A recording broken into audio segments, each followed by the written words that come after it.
Top quality और consistent performance के लिए सिर्फ सिल्वर पंप्स एंड मोटर्स, नाम याद रखना। નામે પણ રૂપિયા પડાવનારા ઘણા લોકો જોયા હશે, પરંતુ હવે તો રૂપિયા પડાવવાની સાથે સાથે આવા ધુતારાઓ ખૂની ખેલને અંજામ આપતા પણ ખચકાતા નથી. ગુજરાતમાં આવી જ રીતે લોકોને તાંત્રિક વિધિના નામ પર ભરમાવીને રૂપિયા પડાવવાની સાથે તેમને મોતને ઘાટ ઉતારવાનો ખેલ પણ એક ભુવાએ શરૂ કર્યો. મોટી વાત તો એ છે કે આ વ્યક્તિએ પોતાની તાંત્રિક વિધિથી લોકોને આકર્ષવા માટે એક યુટ્યુબ ચેનલ પણ બનાવી હતી. નમસ્કાર, આજની ક્રાઇમ કહાની સાથે હું છું ખુશ્બુ પંડ્યા.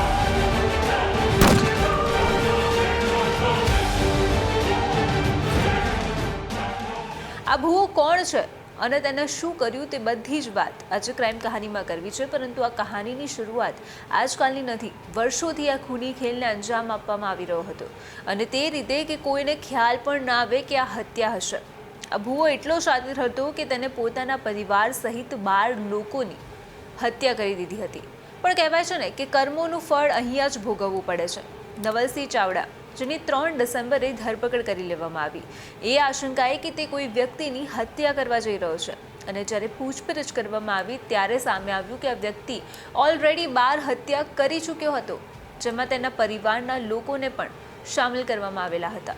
પણ અહીંયા સવાલ એ હતો કે આખરે પોલીસ પાસે આ નવલસિંહની બાતમી પહોંચી કઈ રીતે, અને આટલી હત્યા કરી ત્યાં સુધી શું પોલીસને જાણ નહીં થઈ હોય, અને જો જાણ હતી તો શું એક્શન નહીં લેવામાં આવ્યા હોય. આ કહાનીમાં એટલા બધા ટ્વિસ્ટ છે કે તમે વિચાર્યા પણ નહીં હોય. પણ અત્યારે વાત કરીએ કે આખરે પોલીસને આ વ્યક્તિ હત્યા કરવાનો છે તેની જાણ કરી કોને. તો 24 વર્ષીય જીગર ગોહિલ 1 ડિસેમ્બરે અર્જન્ટ વોર્નિંગ સાથે સરખેજ પોલીસ સ્ટેશનમાં આવે છે, અને તેણે કહ્યું હતું કે એક શખ્સ મારા ભાઈ સહિત 4 લોકોની હત્યા કરી છે, અને તે ફરીથી કોઈને મારવા જઈ રહ્યો છે. આપણે એ વ્યક્તિનો જીવ બચાવવાની જરૂર છે. હવે તમને સવાલ થઈ રહ્યો હશે ને કે આખરે આ જીગર ગોહિલ છે કોણ, અને તેને આ વિશે જાણ કઈ રીતે થઈ. તો જીગર ગોહિલ તે વ્યક્તિ છે જેના ભાઈની 2021માં હત્યા કરી દેવામાં આવી હતી. રિપોર્ટ અનુસાર તેના ભાઈની હત્યા અકસ્માતમાં થઈ હતી, પરંતુ જીગરને વિશ્વાસ નહોતો, જેથી તેને નક્કી કર્યું કે તેના ભાઈના હત્યારાને તે શોધશે. જેમાં તેને ખ્યાલ આવ્યો કે તેનો ભાઈ કોઈ નવલસિંહ ચાવડાના સંપર્કમાં હતો. જે બાદ જીગરે આ વ્યક્તિને શોધ્યો અને તેની સાથે મિત્રતા કરી, અને જે બાદ તેનો ટેક્સી ડ્રાઈવર બનીને તેને કામ કરવાનું શરૂ કર્યું. સમય પસાર થયો અને જીગરે નવલનો વિશ્વાસ એ હદે જીતી લીધો હતો કે નવલે તેને એક દિવસ તેના પ્લાન વિશે જીગરને જાણ કરી. જે બાદ તમામ હકીકત સામે આવી, અને તે શું પ્લાન હતો અને તે કઈ રીતે લોકોને ફસાવતો હતો તેની પણ વાત કરી લઈએ. તો નવલસિંહ તાંત્રિક વિધિથી પૈસા 4 ગણા કરી આપવાનું કહીને લોકોને ફસાવતો હતો, અને આમાં જ આ ભુવાએ પોલીસ પુત્ર અને ફેક્ટરી માલિકને શકંજામાં લીધા હતા. સાણંદના પરમગ્રીલ બંગલોઝમાં રહેતા અભિજીતસિંહ રાજપૂત ચાંગુદરમાં ફેક્ટરી ધરાવે છે.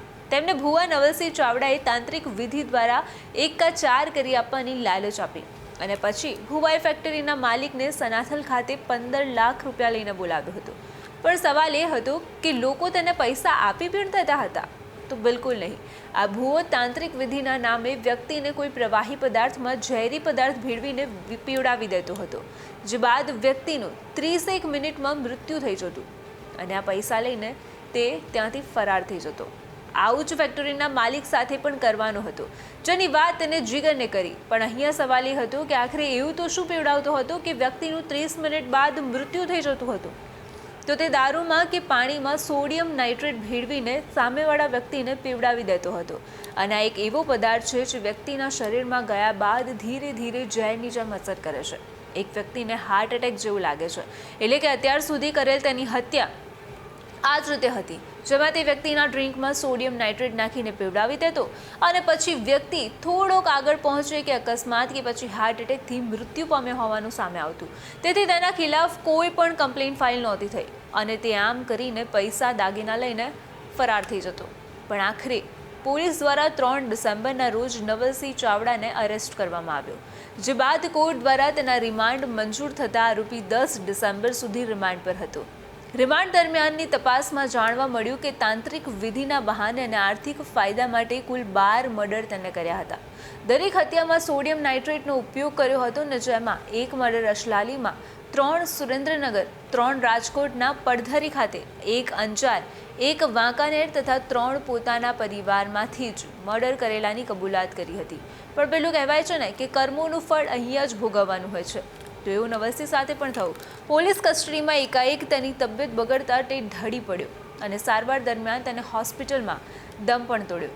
પણ લોકોને શકંજામાં લેવા માટે આ ભુવા નવલસિંહે યુટ્યુબ ઉપર મોજી મસાણી નામની ચેનલ પણ ખોલી હતી અને તે કલરની દુકાનેથી સોડિયમ ખરીદતો હતો અને આનાથી જ તેની યુટ્યુબ ચેનલને હેન્ડલ કરનાર ભાવેશ નામના યુવકની પણ તેને હત્યા કરી દીધી હતી.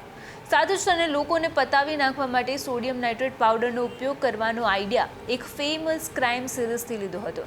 પણ આખરે બાર હત્યા કરનારો હત્યારો પોલીસના શકંજામાં આવી તો ગયો, પણ અંતે તેનું પણ આકસ્મિક શંકાસ્પદ રીતે મૃત્યુ થઈ ગયું. તો અત્યારે ક્રાઇમ કહાનીમાં બસ આટલું જ. આપણે ફરી મળીશું એક નવી કહાની સાથે. નમસ્કાર.